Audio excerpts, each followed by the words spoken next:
The time Michael Jordan punched Steve Kerr. Now, as we all know, Michael Jordan is the greatest player of all time. He's done things that, well, we've never really seen before. And he's always said that the reason why he was so good was because he was so determined. He was so motivated. But the real reason why was because he was so competitive. We all know that. Michael Jordan was by far the most competitive person I think I've ever seen. And the amount of stories I've heard, and I'm pretty sure you have too, of Michael Jordan and his competitive nature is just insane. But the story that I'm about to tell you is one that doesn't really get talked about often, and personally, I think it's one of the best Michael Jordan stories, not because of what happened, but because of the end result, and how it affected both players heading into future years as teammates. As you know, if you're subscribed to the channel, I like to share stories that people don't really talk about, so if you're new around here, be sure to subscribe and enjoy the video. Here's the time Michael Jordan punched Steve Kerr. Also, very quickly before I get started, is that there's going to be clips of Michael Jordan as a cartoon, and it's actually Michael Jordan telling the story of what happened just as a cartoon, so if you want to watch the whole thing, I'll leave a link in the description, but other than that, I hope you guys enjoy the video. Now, it's known by many that teammates fight, but most fights that happen between teammates normally stay behind closed doors and eventually get leaked after the players are retired or just traded away. People can't honestly expect myself and Shaq to be together for 20 years and not have an argument and not have a fight. That's just like fantasy land. That's not going to happen. We had arguments my rookie year, my second year, this year, and we're probably going to have many more arguments. Did he connect on the punch you threw? No. No, I was swift on the duck. You know? You ducked out of it? Did you throw one back? Yeah, well, we just kind of got into like a pushing and shoving match. If you fight with Michael Jordan, out of all people, I don't think that you should take exception. Not because he wasn't like anyone else, well, technically he wasn't like anyone else, but because of how competitive he is, and Steve Kerr knew that. But Steve Kerr also didn't know what he was thinking, and I quote, "I don't know what the hell I was thinking," laughing as he recalls his scrap with the Chicago Bulls legend in 1995 at the Bulls training camp. "It's Michael Jordan, it's the greatest player ever, but I was pretty competitive myself, and I think I kind of played with a chip on my shoulder. I had to, or I wouldn't have made it." Now, these words from Steve Kerr are true, but I don't know why, maybe it's just me, but I can't imagine Steve Kerr in a fight. He just seems like a nice guy. Anyway, that's besides the point, because he obviously was in the fight, and so was Michael Jordan. In fact, I'll let Michael Jordan do most of the explaining, because, well, he can obviously explain the story better than I can, because he was obviously there. This is coming back after the disappointing playoff game. Everybody was saying it was Scottie Pippen's team, but I was trying to work my way back up to where in '93 it was Michael Jordan's team. So it all started in 1995 when Michael Jordan and Steve Kerr got matched up in a scrimmage. It was very intense. Michael Jordan heard all the critics after the Bulls' playoff loss to the Orlando Magic and intended to silence them. The postseason defeat to the Magic in the conference semifinals, his first series loss since 1990, and many believe that his best years were behind him. I mean, when you think about it now, he literally did just come out of retirement that year, but because Jordan is, well, Michael Jordan, at 32 years old, Jordan was wanting to prove to haters otherwise. So yeah, the offseason started and this particular scrimmage came around. All Jordan could think about was the haters from the previous season, and he just wanted to prove them wrong. Instead, Phil Jackson, obviously the coach of the Chicago Bulls at that time, thought it would be a smart idea to spice things up a little bit. And this one day, I don't know, I was just in a very feisty mood. And Phil put Steve Kerr opposite of me.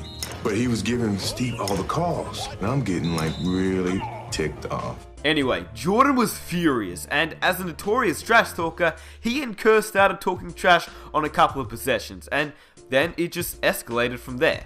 Now, we all know that Steve Kerr seems like the nice guy, and to be honest with you, the way that I visioned the event, I think Jordan probably said something a little bit too far, and that's how it all clicked, but I couldn't tell you for sure since I obviously wasn't there.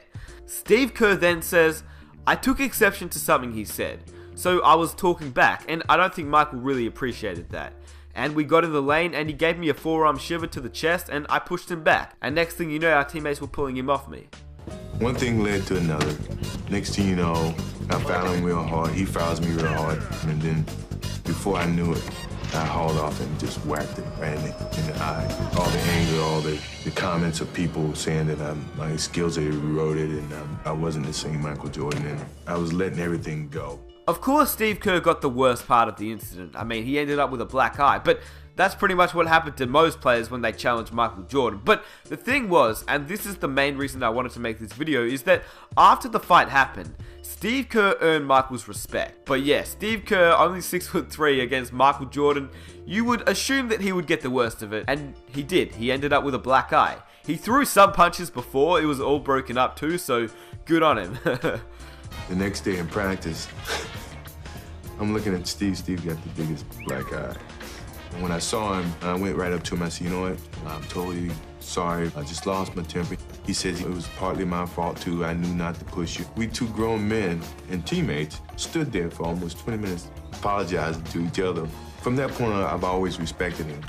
He didn't give up. He fought back. You know, he may have gotten the worst end of it, but I respect him. Now, the fact that I found really interesting and completely forgot about was the fact that Steve Kerr and Michael Jordan didn't really have much of a relationship at this point. They'd only played together for 2 months, so the fact that Steve Kerr actually retaliated to Michael meant that Steve Kerr most definitely made Jordan respect him from that night forward. Jordan explained after the incident that he apologized.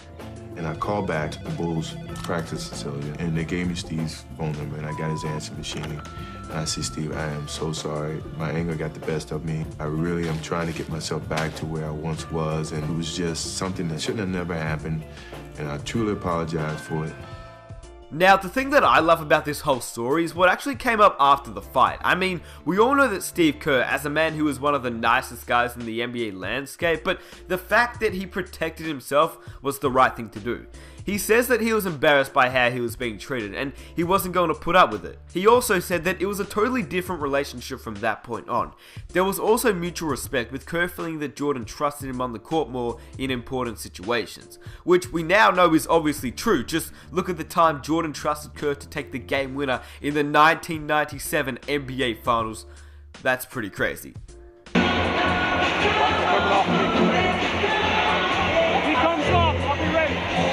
6 seconds, 5, Michael in traffic to Kerr, 15-footer.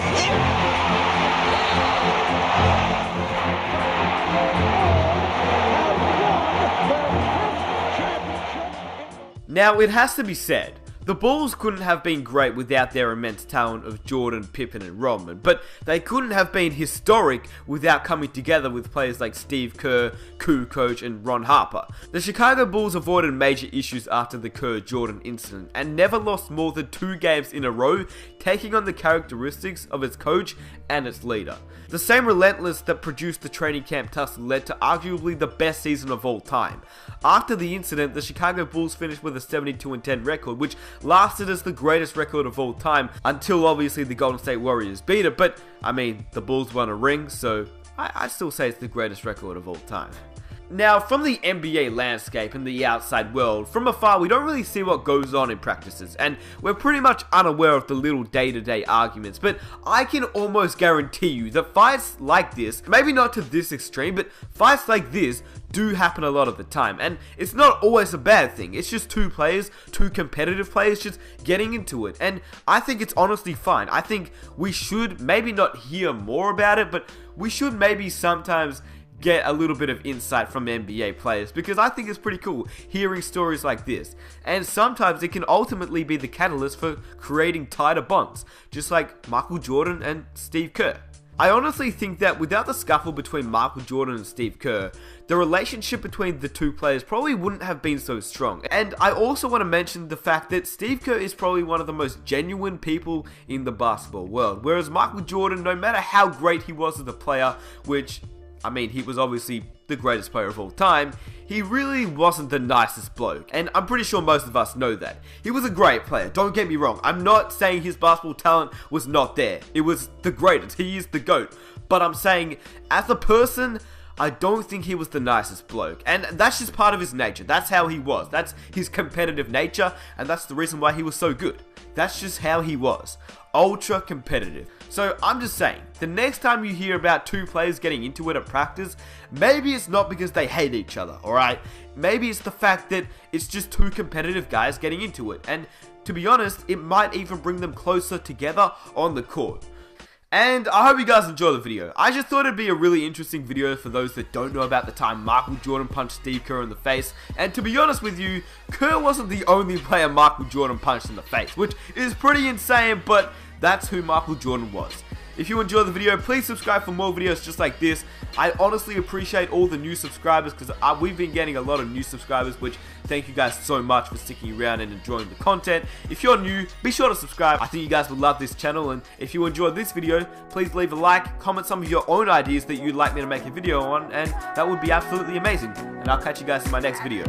Peace!